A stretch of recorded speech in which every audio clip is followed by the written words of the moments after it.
সকালে ঘুম ভাঙলো আপনার, হাতে ফোন তুলে নিয়ে মেসেজ চেক করলেন, কি পড়লেন? হরফ। ব্রাশ করতে গেলেন, হাতে নিলেন টুথপেস্টের টিউব, সেখানেও টাইপ।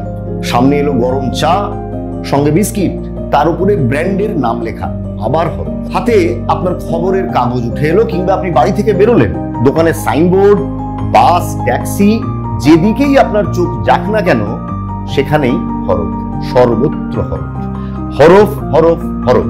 আসলে আমরা হরফেরই রাজ্যে বাস করি। ফোন কিংবা ল্যাপটপে সারা দিনে কতটা বাংলা হরফে লিখতে হয় আপনাকে?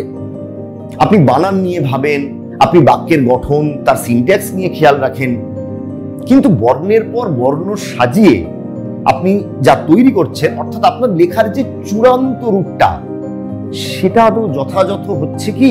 ইমেল বা স্কুলের প্রশ্নপত্র, আপনার অফিসিয়াল পেজের ফেসবুক পোস্ট, কিংবা কলেজের প্রজেক্ট, বইয়ের লেআউট, কিংবা কোনো প্রোডাক্টের পোস্টার, আপনি কি হরফ ব্যবহারের জায়গায় পারছেন নিজের পেশাদারিত্ব তুলে ধরতে? বাংলা হরফ ব্যবহারের সঙ্গে যাদের রুজি রুটি জড়িয়ে ইনস্ক্রিপ্টের এই মাস্টার ক্লাস, তাদের জন্য।